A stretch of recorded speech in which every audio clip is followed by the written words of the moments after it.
Bir zamanlar uçsuz bucaksız yaşıl çəmənliklərin və yüksək dağların arasında Silna adlı gənc bir qız at yaşayırdı. Silna çox mehriban və cəsur idi.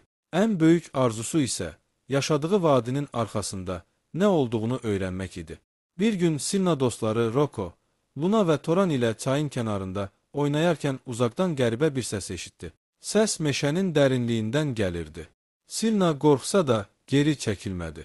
Orada kimsə köməyə ehtiyacı olan biri ola bilər, dedi. Dostları onunla birlikdə meşəyə getdilər. Yolda ağıllı tülkü Milo ilə qarşılaşdılar. Milo onlara meşədə təhlükəli bir canavarın dolaşdığını söylədi. Bu, duman idi.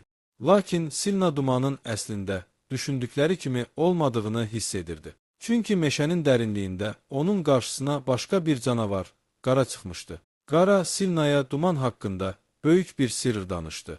Bu sirr Silnanın həyatını tamamilə dəyişəcəkdi. Beləcə Silnanın böyük macərası başladı.